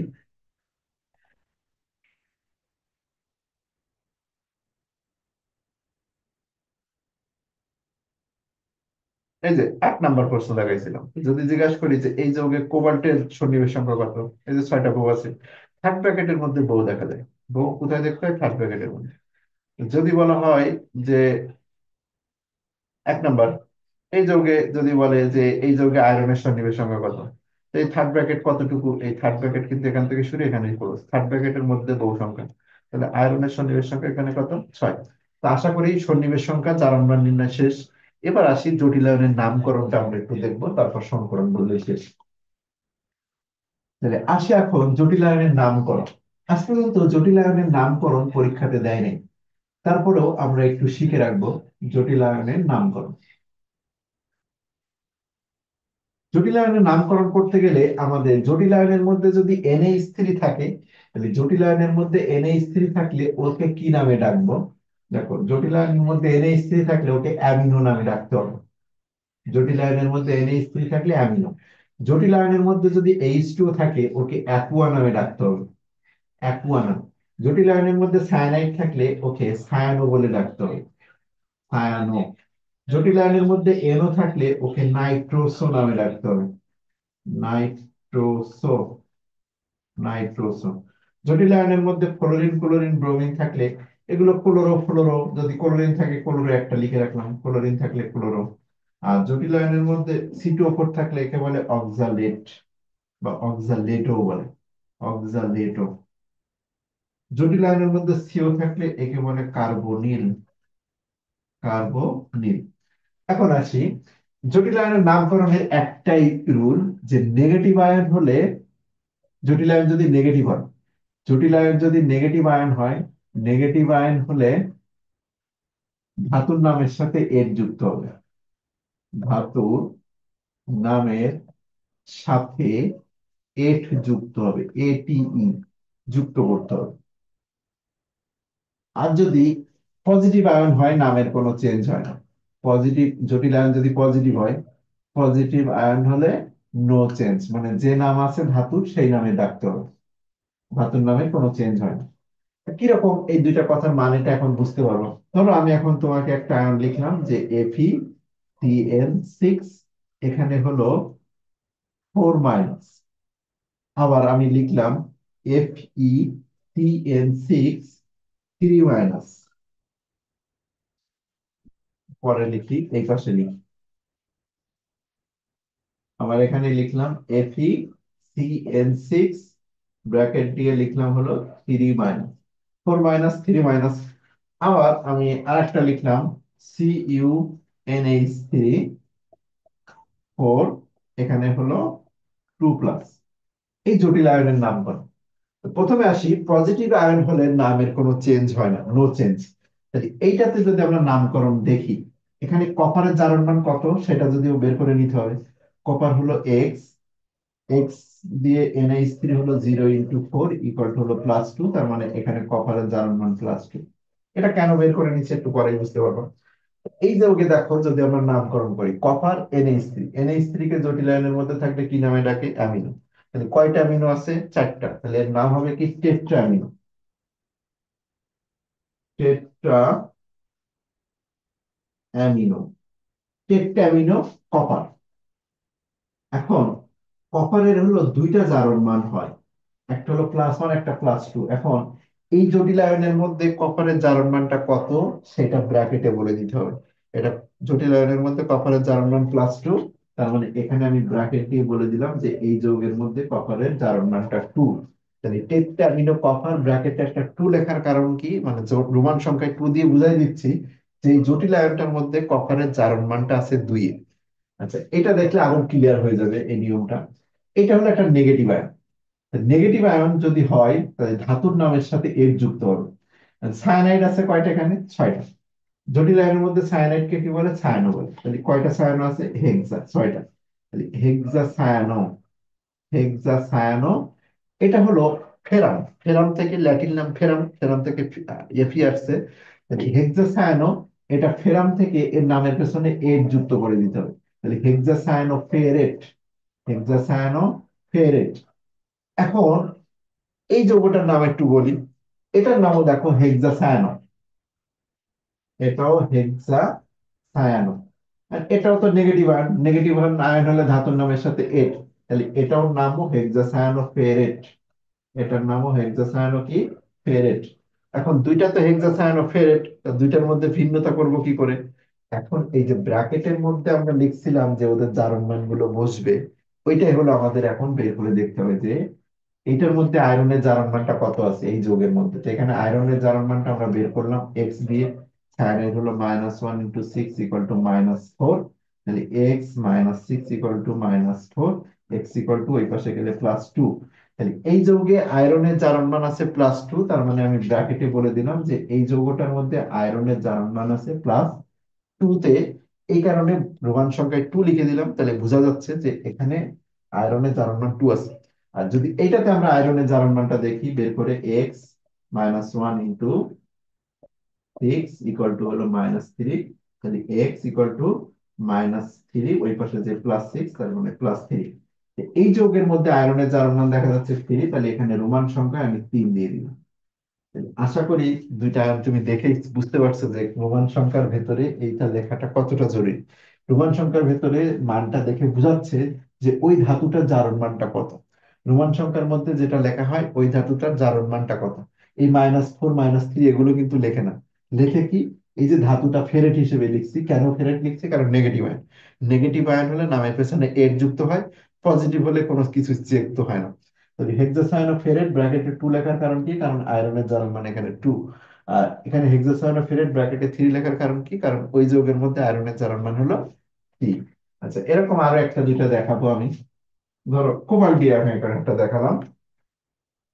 কোবাল্টকে আমরা একটু নেগেটিভ আয়ন বানাই দিই। তা কোবাল্টের সাথে ধরো আমি সায়ানাইড যুক্ত করলাম। সায়ানাইডটা গুলো নেগেটিভ আছে, ক্লোরিনও যুক্ত করতে হবে, সমস্যা নাই। কোবাল্টের সাথে ধরো আমি সায়ানাইড দিলাম, এই সায়ানাইড দিলাম হলো এখানে 4টা, আর ক্লোরিন দিলাম হলো 2টা। তাহলে টোটাল 6টা লিগ্যান্ড যুক্ত হয়ে গেছে। এখন চার্জ হিসাব করে একটু যদি বসাই, আমি একবারে বসাই দিচ্ছি, CO4 - 3 বসবে এখানে। আর এটা নেগেটিভ আয়ন। আর কোবাল্টের একটা পজিটিভ আয়ন তৈরি করি, CO NH3 6, কোবাল্ট এখানে আছে +3। কোবাল্টের +3 দেখলাম, কোবাল্টের -3 আয়নও তৈরি করলাম। এই যৌগের মধ্যে কোবাল্টের জারণ মান হিসাব করে দেখো যে এর মধ্যে কোবাল্টের জারণ মানটা কত আসে। কোবাল্ট এক্স দিয়ে বের করি, সায়ানাইড হলো -1, তাহলে -1 × 4, আর ক্লোরিন হলো -1 × 2, ইকুয়াল টু কত, ইকুয়াল টু হলো -3। তাহলে x - 4 - 2 = -3, তাহলে x = +3।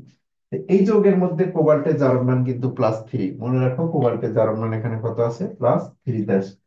আচ্ছা, উপরে লিখবো আমি নামটা, এই জন্য ফাঁকা করে নিচ্ছি একটু। এই যৌগের মধ্যেও যদি আমরা কোবাল্টের জারণ মানটা বের করি, দেখো কোবাল্টের জারণ মান এখানেও আমরা এক্স দিয়ে একটু বের করে নিই।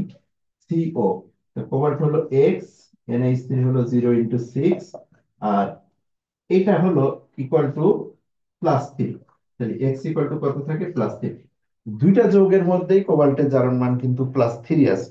এখানেও কোবাল্টের জারণ মান কত, +3, ওইটার মধ্যে +3। এটা নেগেটিভ আয়ন। নেগেটিভ আয়ন হলে আমাদের ধাতুর নামের সাথে এর যুক্ত হবে। তাহলে কয়টা সায়ানো আছে, টেট্রা। তাহলে এটা যদি আমরা বলি tetra cyano, tetra cyano dichloro, dichloro. আর নেগেটিভ আয়ন, নেগেটিভ আয়ন হলে ধাতুর নামের সাথে কি যুক্ত হবে, এট। তাহলে নাম হয়ে যাবে কোবাল্টেট, কোবাল্টেট, কোবাল্টেট, কোবাল্টেট, কোবাল্টেট।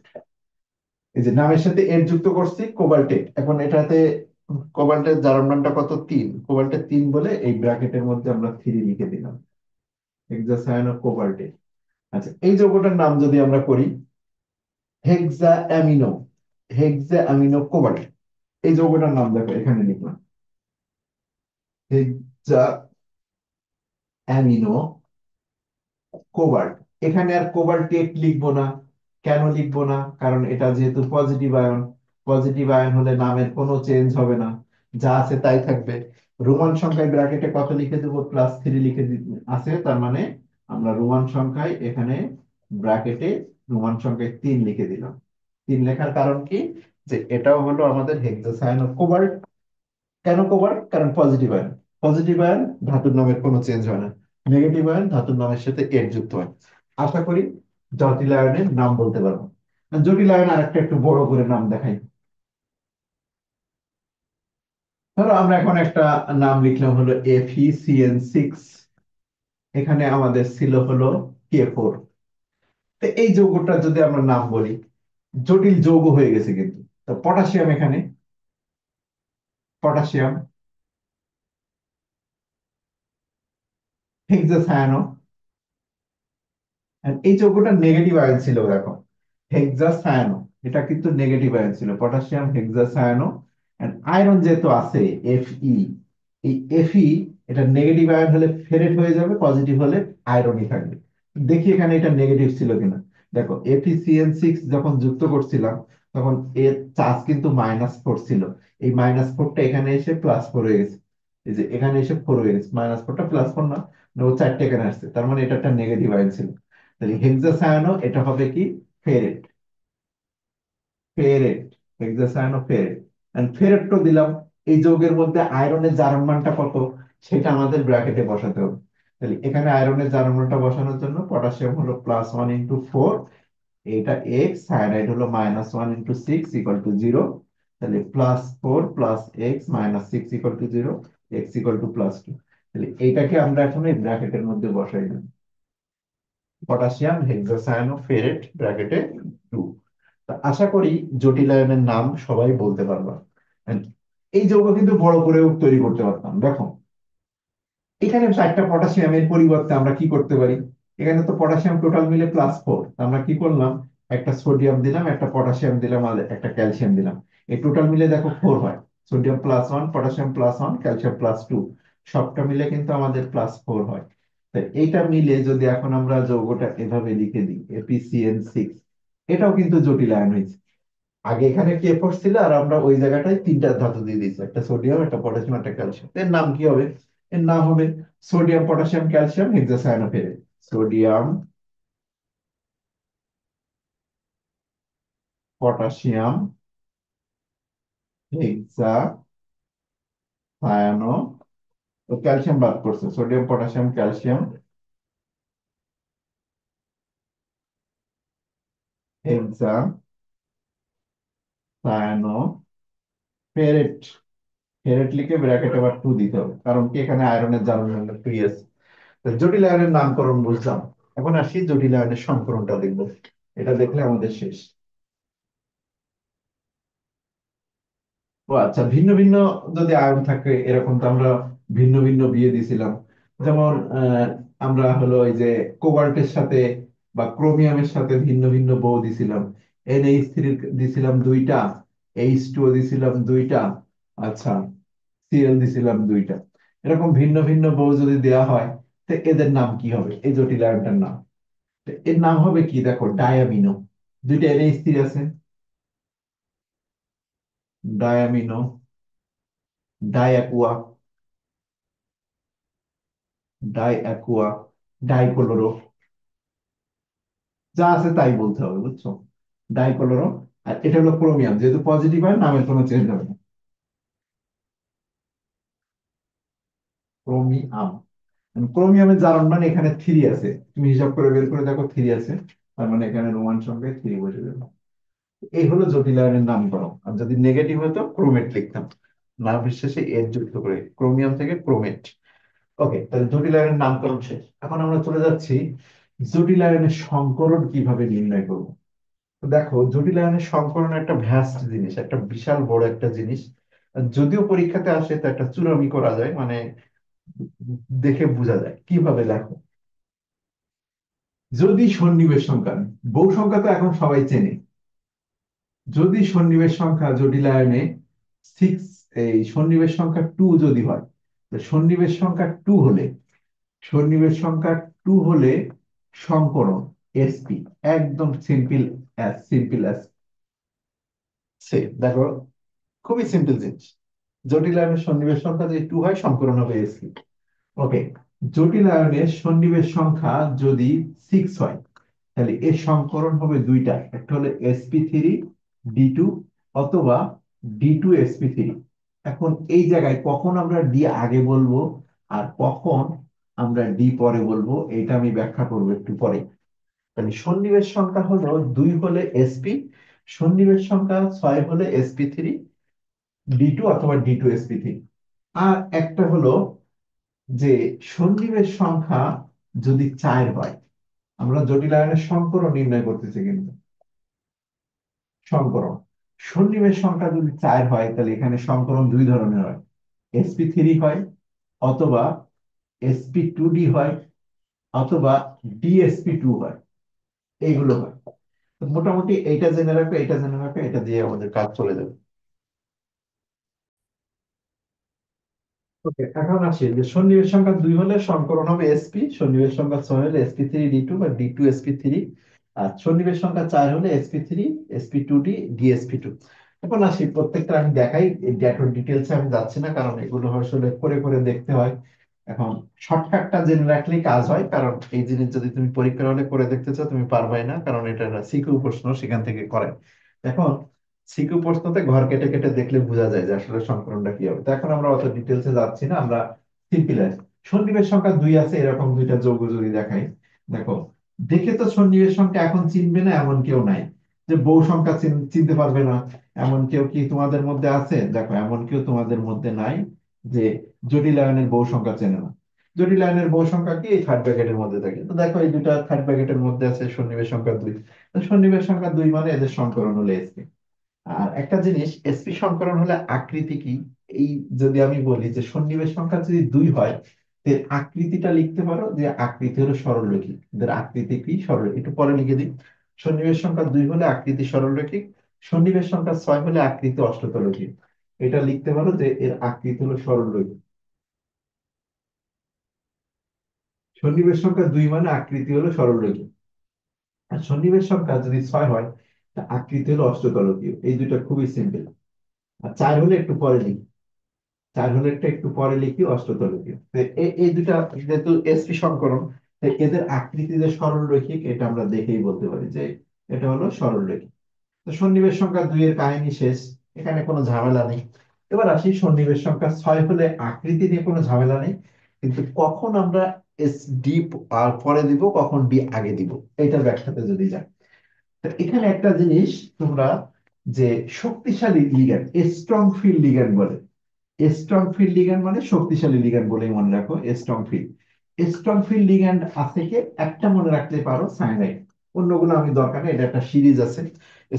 এই সিরিজটা তোমাদের এখন জানার দরকার নেই, কারণ এত ডিটেলসে কখনোই আসবে না। সুতরাং শুধুমাত্র জেনে রাখো স্ট্রং ফিল্ড লিগ্যান্ড সায়ানাইড। এই সায়ানাইড থাকলে ডিআর, সায়ানাইড থাকলে কি হবে? ডিআরই। একাডেমিকে আমি যখন পড়াইছি তখন শিখাইছি যে ডি কেন আগে হয়, ডি কেন পরে হয়, উদাহরণ দিয়ে দিয়ে। এখন আমি আর ওইটা এত কিছু বলতেছি না, কারণ স্ট্রং ফিল্ড লিগ্যান্ড সায়ানাইড থাকলে কি করব আমরা? ডি আগে দিব। আর উইক ফিল্ড লিগ্যান্ড দেখো, উইক ফিল্ড কোনটা? এই যে H2, H2 থাকলে ডি পরে। তাহলে উদাহরণ দিয়ে দেখাই। যেমন আমরা যদি দেখি যে FeCN6, সন্নিবেশ সংখ্যা 6। এখন এখানে আছে 4 মাইনাস, বা FeCN6 3 মাইনাসও যদি লিখি কোনো সমস্যা নেই। FeCN6 3 minus. এখন এইটার যদি বলি যে এদের সংকরণ কি হবে, তো দেখো এখানে স্ট্রং ফিল্ড লিগ্যান্ড আছে, তা আমাদের 6 সন্নিবেশ সংখ্যা হলে, যেহেতু এদের সন্নিবেশ সংখ্যা 6, এদের সংকরণ হবে sp3d2 বা d2sp3, এই দুইটা যে কোনো একটা। এখন কোনটা হবে সেটা আমাদের আগেই বলে দিই। যদি আমাদের স্ট্রং ফিল্ড লিগ্যান্ড সায়ানাইড থাকে, তা আমরা ডি হলো আগে নিয়ে আসবো। তাহলে এক্ষেত্রে আমাদের সংকরণ হবে d2sp3। তাহলে এর সংকরণ হলো d2sp3। এটাও কিন্তু একই, 4 মাইনাস হোক 3 মাইনাস হোক কোনো সমস্যা নেই, d2sp3। এই দুইটা সংকরণই d2sp3। কিন্তু এবার যদি একটা উইক ফিল্ড লিগ্যান্ড দিই, এই দুটো তো কোনো সমস্যা নেই, কিন্তু FeH2O6, এই জায়গায় যদি এখন আমি দিই এরকম যে উইক ফিল্ড লিগ্যান্ড দিলাম, উইক ফিল্ড লিগ্যান্ড দেওয়ার কারণে এটা সন্নিবেশ সংখ্যা 6, তার মানে সংকরণ sp3d2 বা d2sp3। এখন কোনটা নিব সেটা আমরা এখানে বলে দিচ্ছি। উইক ফিল্ড লিগ্যান্ড H2 যদি আসে, সেক্ষেত্রে আমাদের ডিটা পরে যাবে, sp3d2। এই হলো নিয়ম, যে স্ট্রং ফিল্ড লিগ্যান্ড হলে ডি আগে, উইক ফিল্ড লিগ্যান্ড হলে ডি পরে। তো আশা করি এই নিয়মটা মনে থাকলে তোমার এই যে ক্লাস সংকরণ কি হয়ে যাবে। ঠিক আছে? তবে একটা জিনিস আমি বললাম যে ক্রোমিয়াম, এটা মনে রাখবা যে ক্রোমিয়ামের কখনো ডি পরে যায় না। এটা একটু মনে রাখো যে ক্রোমিয়াম উইকফিল্ড হলেও ক্রোমিয়ামের সবসময় ডি হলো কি আগে। ঠিক আছে? ক্রোমিয়াম উইকফিল্ড হলেও ডি আগে, d2sp3। এখানে যেমন d2sp3, আবার ক্রোমিয়ামের সাথে যদি স্ট্রং ফিল্ডও দাও, উইকফিল্ড স্ট্রং ফিল্ড কোনো ভাত ধরে না, এর কারণ কি? ফাঁকা থাকে। এটার কারণ ডিটেলসে আমরা একাডেমিকে বলছি, এখানে দরকার নেই। এখানে এখানে চার্জটা কত, সরি, এটা চার্জ হলো +3 আর এখানে -3। চার্জ নিয়ে কিন্তু কোনো ঝামেলা নেই। তাহলে এই ক্রোমিয়ামের যেটা বললাম যে ক্রোমিয়াম স্ট্রং ফিল্ড হোক উইক ফিল্ড হোক ক্রোমিয়ামের সাথে সবসময় ডি আগে, এক্ষেত্রে সবসময় ডিটা আগে বসাই দিই। এটা একটু মনে রেখো যে ক্রোমিয়ামের ক্ষেত্রে ডি সবসময় কি বসবে, ডি সবসময় বসবে হলো আগে। আর কোনো সমস্যা নেই। ওইটা একটু অনেকের ইয়ে হয় যে ক্রোমিয়ামের একটু আলাদা করে মনে রাখলে হয়। ঠিক আছে, ক্রোমিয়ামের সাথে NH3 যে যদি দেখাই, NH3 এর ক্ষেত্রে ডি আগে, এটা এত ডিটেলসে দেওয়ার দরকার নাই। NH3 হলো মিড রেঞ্জ হলো ই। ওকে, তাহলে 6 সন্নিবেশ সংখ্যা বললাম, আর NH3 টা দিয়ে একটু বলে দিই। NH3 নিকেলের সাথে থাকলে, এত ডিটেলসে বলে আসলে মনে রাখতে পারবা কিনা দেখো। NH3 এর সাথে যদি থাকে, এই নিকেলের সাথে যদি NH3 থাকে, তবে এক্ষেত্রে এটার ক্ষেত্রে ডি পরে যাবে, বুঝছো, sp3d2। নিকেলের সাথে NH3 থাকলে, নিকেল নিকেল মনে রাখবে, নিকেলের পেছনে NH3 আছে মানে ডি পরে যাবে। নিকেলের সাথে NH3 আছে মানে ডি পরে। কিন্তু নিকেলের সাথে যদি উইক ফিল্ডও থাকতো H2, তার মানে নিকেলের সাথে NH3 হলো উইক ফিল্ড। যেটা বলতে চাচ্ছি যে নিকেলের সাথে NH3 হলো উইক ফিল্ড। এই যে NH6 মানে sp3d2, এই 6 মানে d2sp3 আর sp3d2 হবে। এখন নিকেলের সাথে NH3 হলো উইক ফিল্ড, উইক ফিল্ড হওয়ার কারণে দেখো ডি পড়ে যাচ্ছে, ডি পড়ে যাচ্ছে। কিন্তু অন্য কারোর সাথে যদি আমরা নিকেলকে বসাই, অন্য কারোর সাথে যদি আমরা এই NH3 কে বসাই, যেমন আমি কার সাথে বসাবো, ক্রোমিয়ামের সাথে বসালাম, ধরো CrNH3 এর সাথে 6 দিলাম এখানে। যদি বলি এটা হলো +3, এইটার সংকলন যদি বলি, তবে এটা আবার ডি আগে, D2sp3। তাহলে একটা কন্ট্রাডিকশন দেখা দিল যে NH3 একবার দেখতেছি ডি আগে, আবার দেখতেছি ডি পরে। তাহলে এই কনফিউশন আমরা কি করে দূর করব, একটা কথা দিয়ে, নিকেলের সাথে NH3 উইক। আমি সব জায়গায় বাঘের মতো, শুধুমাত্র আমার বউয়ের কাছে বা আমার গার্লফ্রেন্ডের কাছে আমি বিড়াল, বুঝছো। তা ওইটাই হলো নিকেল। এই নিকেল আর অ্যামোনিয়ার মধ্যে সম্পর্ক এরকম। আমার গার্লফ্রেন্ড বউটা কিন্তু কিছুই নাই, সুতরাং ওইটা বলে লাভ হবে না। ওইটা মনে করো না যে আমি এরকম, যদি আমি নরম সরম মানুষ, সবাই জানে। তাহলে যেটা বললাম যে নিকেল NH3 6, এই যে NH3 যে 6 আছে, নিকেলের সাথে NH3 উইক। মানে মনে রাখবা যে নিকেলে হলো এই, নিকেলটাকে কি বলা যায়, নিকেলটাকে হলো কি উদাহরণ দিই, যে ওই বিড়ালের উদাহরণ মনে রাখো যে নিকেল NH3 কাছে গেলে উইক ফিল্ড হয়ে যায়, বাকি সবার কাছে NH3 হলো স্ট্রং, কিন্তু নিকেলের কাছে NH3 গেলে উইক হয়ে যায়। তাহলে নিকেলের কাছে NH3 হলো উইক, এটা লিখে রাখলে হয় যে নিকেলের কাছে, নিকেলের কাছে NH3 উইক, বুঝছো। এটা লিখে রাখো। বাকি সবার সাথে NH3 স্ট্রং, একমাত্র নিকেলের কাছে সে উইক, বুঝছো। নিকেল আসলে সে উইক হয়ে পড়ে, উইক হয়ে পড়ার কারণে, উইক হয়ে হওয়ার কারণে ডি ওর পরে, বুঝছো। উইক হওয়ার কারণে ডি পরে। অন্য সবার কাছে, এই যে ক্রোমিয়ামের কাছে দাও, আর এই Fe এর কাছে দাও, সেক্ষেত্রে কিন্তু কি হবে, ডি আগে বসে যাবে। দেখছে ক্রোমিয়ামের সাথে NH3 বসছে, তখন কিন্তু সে স্ট্রং, স্ট্রং হওয়ার কারণে ডি আগে, স্ট্রং হলে ডি আগে, উইক হলে ডি পরে। তো আশা করি এটা মনে থাকবে। তো 6 সন্নিবেশ সংখ্যা আমরা শেষ করলাম। এখন বাকি আসে 4 সন্নিবেশ সংখ্যা।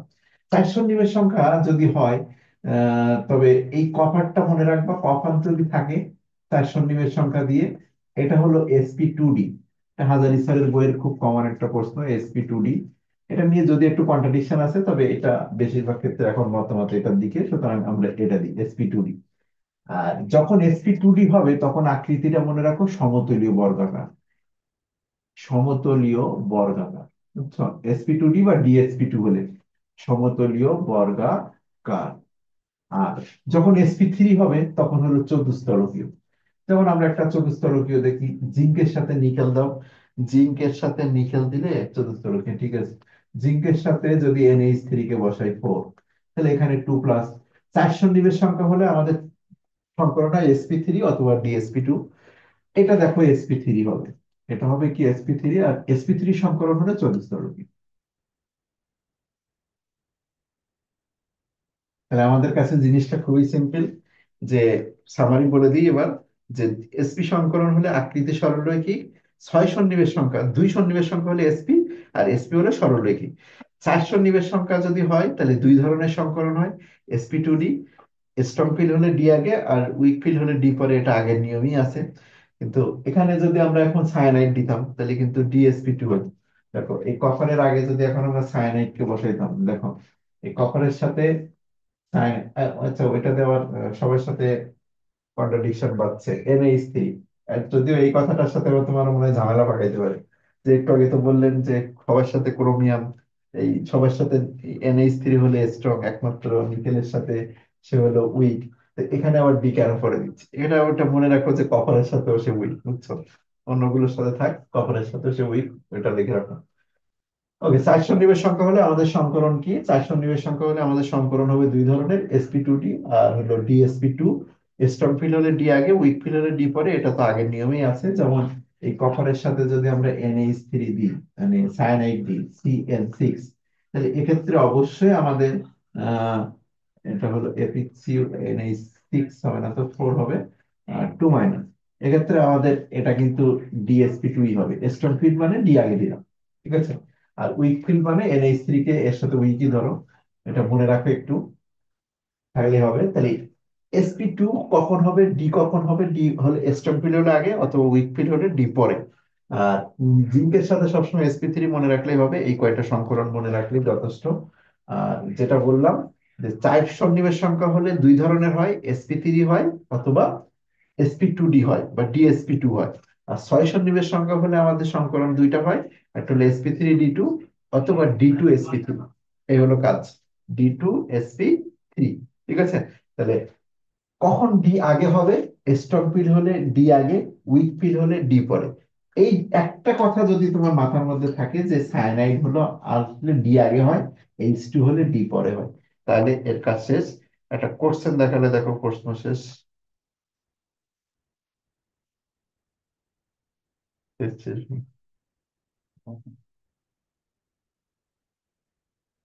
একবারই আসছে, দেখো এই প্রশ্ন আর পাই নাই আমি। 25 নম্বর, ApCl6 ফরমালিন জটিল আয়নে আয়রনের সংকরণ কি? তা আগে দেখো স্ট্রং ফিল্ড আছে নাকি উইক ফিল্ড আছে। তো এখানে দেখতে যাচ্ছি cyanide strong field. Strong field হলে আমাদের ডি আগে বসবে। এবার দেখবো সন্নিবেশ সংখ্যা কত আছে। সন্নিবেশ সংখ্যা 6 আছে। তো সন্নিবেশ সংখ্যা 6 মানে আমার সংকরণটা কি হবে? DsP2, মানে sp3d2 আর D2sp3। যেহেতু স্ট্রং ফিল্ড, অবশ্যই আমাদের ডি আগে বসবে, তাহলে আমাদের অ্যান্সার হবে এটা, ঠিক আছে? তো এই হলো আমাদের সংকরণ। আশা করি এটা দেখলে সবাই পারবা। আর কিছু মনে হয় নমুনা তোমাদের উদ্ভাস ভার্সিটি ক প্রশ্ন ব্যাংকে কিছু পেজে এই যে দেয়া আছে। এটা দেখলে তোমাদের কার সংকরণ কি আমি এখন নিয়মগুলো দেখে বলে দিচ্ছি, দেখো।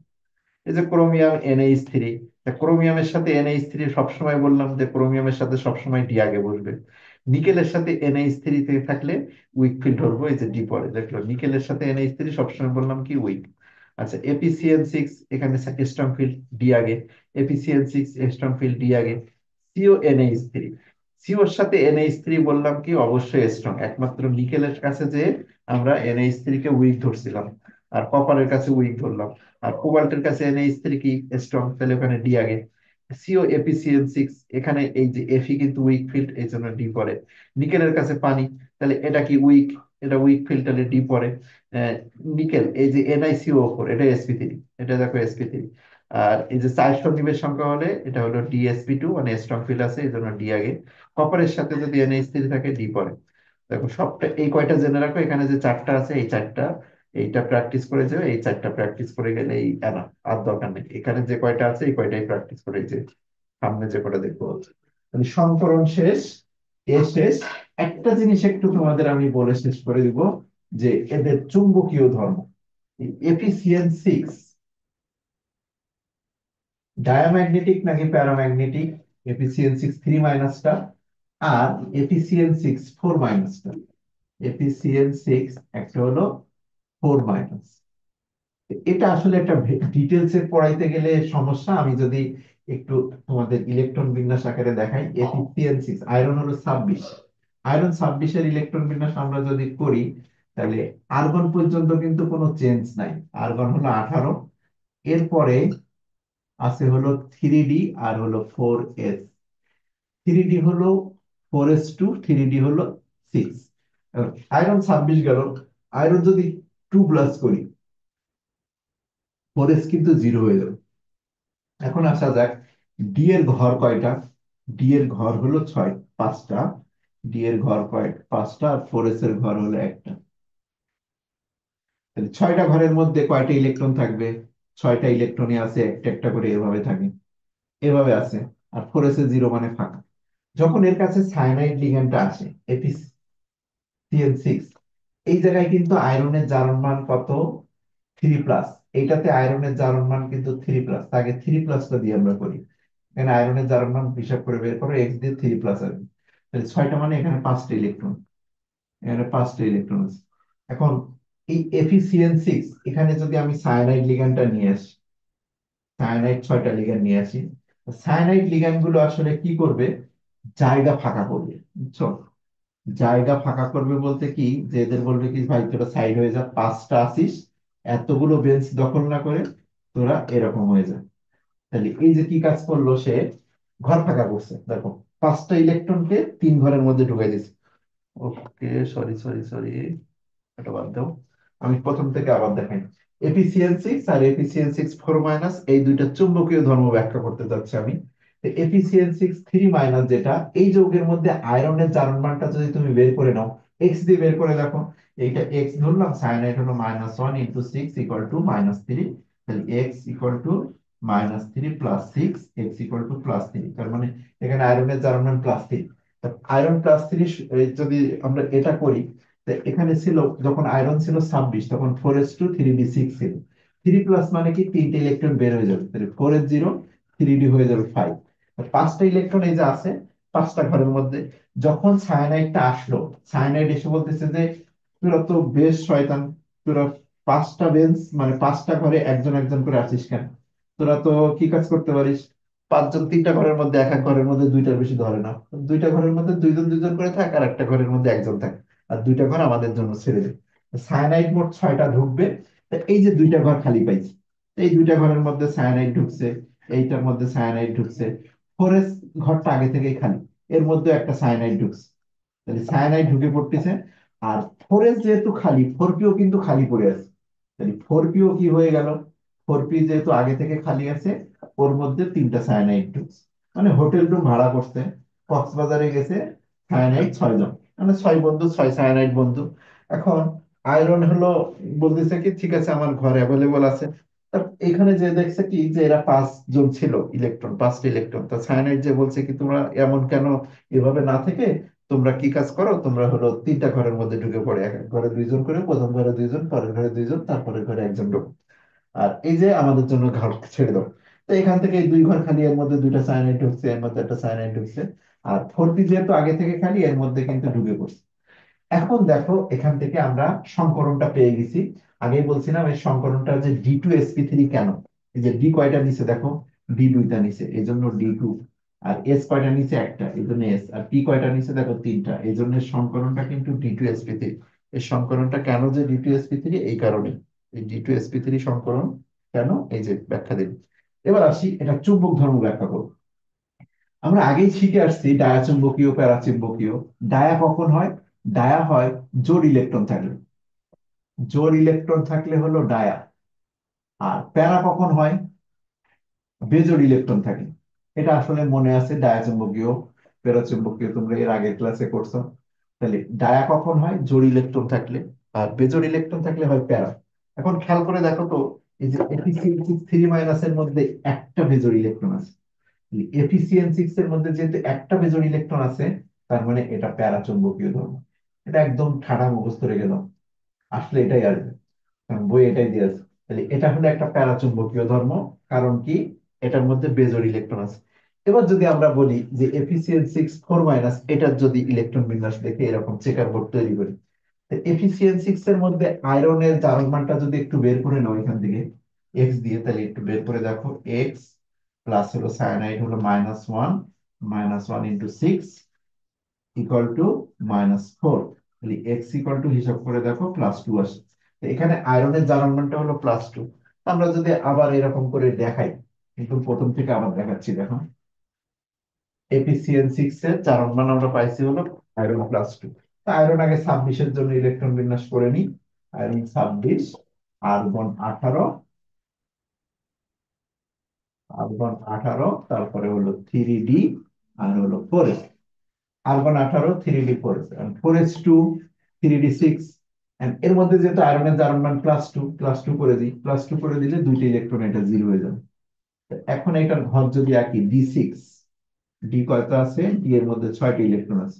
এই 6টি ইলেকট্রন কিভাবে থাকবে, প্রথম ঘরে এই যে এভাবে থাকবে। আর ফোরেস্ট তো আগে থেকেই খালি আছে, ফোরেস্ট একটু দূরে লিখি, ফোরেস্ট জিরো, ফোরেস্ট খালি আছে। এখন যখন এপিসিএন6 হয়ে যাবে, এপিসিএন6 যখন ফোর মাইনাসটা হবে, তখন দেখো এই 6টি ইলেকট্রনকে এসে বলবে কি যে ভাই তোরা 6 জন আসিস, ভালো কথা, 3টা ঘরের মধ্যে ঢুকে পড়, আমাদের 2টা ঘর ছেড়ে দাও। এই 6টি ইলেকট্রন 3টা ঘরের মধ্যে ঢুকে পড়বে সুন্দর মতো। এই 2টা ঘরের মধ্যে কি ঢুকবে, সায়ানাইড ঢুকলো, সায়ানাইড ঢুকলো। ফোর এস খালি আছে জিরো, তাহলে ফোর পি কিন্তু এমনিতেই জিরো পড়ে আছে, ফোর পিও কিন্তু জিরো পড়ে আছে। তাহলে এই 2টা ঘরের মধ্যে ঢুকে পড়লো, ফোর এস এর মধ্যে ঢুকলো সায়ানাইড, ফোর পি এর মধ্যে সে ঢুকবে ওরে, ফোর পি এর মধ্যে আরো 3টা সায়ানাইড ঢুকবে। তাহলে এই যে 6টা সায়ানাইড ঢুকছে, যদি আমরা সংকরণে আসি আগে, তা সংকরণ দেখো ডি কয়টা, ডি দুইটা নিচে, তাহলে D2। এস কয়টা, একটা নিচে। পি কয়টা নিচে, 3টা, তাহলে D2sp3। এখন সংকরণ তো হয়ে গেল। এখন আসা যাক যে চুম্বক ধর্ম কি হবে, দেখো এটা জোড়, এটা জোড়, এটা জোড়, সবগুলোই দেখো এখানে জোড়। যেহেতু জোড়, সুতরাং এই Fe6 4 কে আমরা বলবো প্যারাচুম্বকীয়। তা আশা করি এই দুইটা জিনিস তোমার মুখস্থ থাকবে, কারণ পরীক্ষার সময় এত ডিটেলসে তুমি বের করে ব্যাখ্যা করতে পারবে না, মানে বের করতে পারবে না।